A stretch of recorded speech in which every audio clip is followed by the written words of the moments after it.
అస్సలాము అలైకుం వరహమతుల్లాహి వబరకాతుహు. శైతాన్ది మొదటి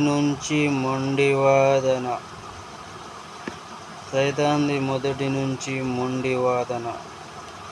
ఆదం మూలంగానే తాను దివ్యలోకాల నుంచి దిగి రావాల్సి వచ్చిందని వాడి మూఢ భావన.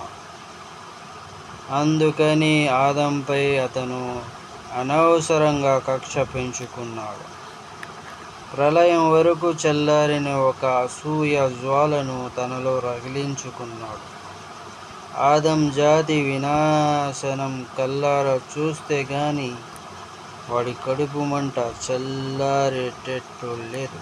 దైవ ధిక్కర భావాలతో విశ్వం తగలబడిపోయిన ఆ బడబాగ్నికి తాను ఆహుతి అయిపోయినా పర్వాలేదు కానీ ఆదంకు అతని సంతానానికి మళ్ళీ స్వర్గం గడప తొక్కే భాగ్యం కలగరాదన్నది శైతాన్ జీవిత లక్ష్యం.